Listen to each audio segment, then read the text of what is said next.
as dumb as it sounds, the story that I'm about to tell you is totally true. So it is my 25th wedding anniversary coming up, and my wife and I were going to a restaurant to do logistics planning for the trip that we were going to have. Supposed to be just a light and easy, fun conversation about travel plans. Nothing, nothing complicated.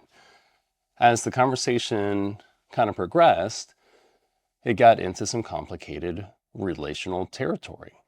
And I wasn't really expecting that. And I don't think she was either.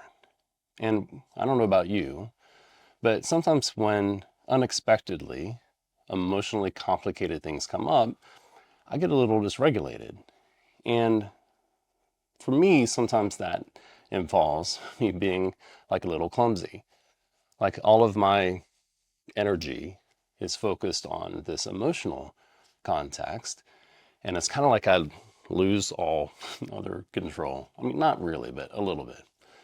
So we're sitting there having dinner in this nice restaurant with tile floors, which is going to become important.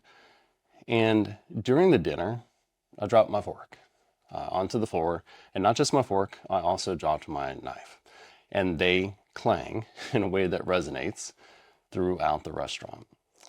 And I'm sitting with my back to the restaurant looking out the window. It's one of those half booths, and my wife is sitting in the booth part looking into the restaurant. So she can see like the reaction of all the people. I can't. So I'm already a little dysregulated. I'm already clumsy. I'm already not really focusing on, the technical aspects of living, like how to hold my fork and my knife.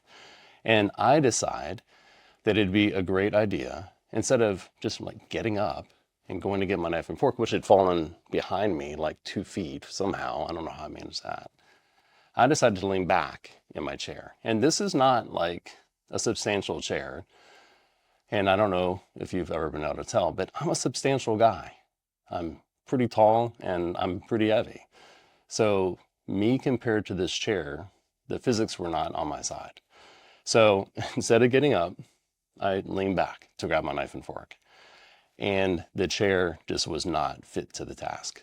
So I fall back, the chair tips over. I fall back into the restaurant, and the chair kind of comes with me and actually goes on top of me. That's how dynamically I fell. Kind of did a roll with the chair landing on top. So at this point, everyone apparently was stopping what they were doing in the entire restaurant and looking at me.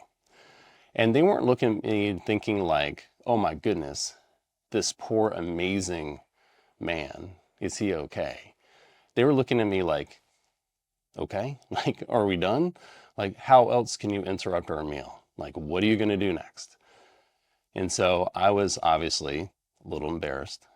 Picked up my knife and fork. Someone at a table next to me actually made a comment a bit sarcastically, and I sort of brushed that off and then set my chair back up, put my fork and knife down, and my wife looked completely mortified, but also was kind of laughing at the situation. And it got me to thinking about how we all sort of deal with those situations that were not expected, complicated emotional conversations. And that can happen a lot to all of us, but especially I think for a co-parent sometimes, it can kind of come out of the blue. You're dealing with somebody with whom you have maybe a long history, maybe not. And in that long history, something didn't go great because now instead of being together, you're co-parents. And it can come out of the blue. It may not come up explicitly in your conversation, but there's always the subtext. And a situation that can be just like a normal everyday situation can suddenly be complicated by this emotional residue of your relationship. And I know in thinking about my situation at the restaurant, kind of what I want to fix for myself is being able to be a little more spry, like on my feet, when I have these emotional situations come up, to be able to handle them without using so much of my brain power, without using so much of my control that I lose control of other things like holding utensils or figuring out that a big man in a little chair can't like lean over 2 feet behind him to grab a knife and a fork in a restaurant.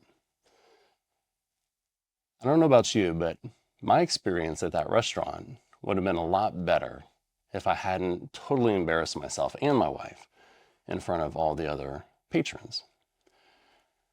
For yourself, think about, do you have situations that have occurred in your co-parenting that were kind of the moral equivalent of dropping your knife and fork and then leaning over in your chair to try to pick it up instead of just kind of standing up or even even holding on to your knife and fork in the first place? How did it unnecessarily complicate your co-parenting dynamic? How did it possibly mortify your child in the process? How did it make you feel to see yourself kind of in real time doing this series of events that just are so stupid? And the back of your mind is kind of like screaming out to you, what are you doing? Like, just stop. Like, just stand up, go pick up the knife and fork, sit back down, and have a nice meal.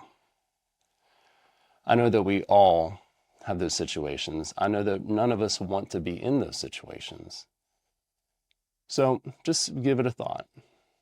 And if you find yourself in that kind of situation, just understand that it's okay. I mean, we all have those situations happen to us for one reason or another, in one context or another, and we can get past it. I mean, the dinner went fine. I'm still together. We laugh about it now, and we're able to move forward. So even if you fall backwards out of your chair with the chair rolling over you in a crowded restaurant with everyone looking at you thinking that you're a complete moron, that's not the end of the world. What's important is that you kind of take a second, you think about it, and maybe you do better next time. Maybe you get up out of your chair next time. So I would love if you could, in the comments, tell me a situation that's kind of like that for you. When have you had a situation like that, especially if it's related to co-parenting? I think that'd be really interesting to hear from folks. If you want to have more co-parenting content, then please like, subscribe, share this content so that other people can see it too.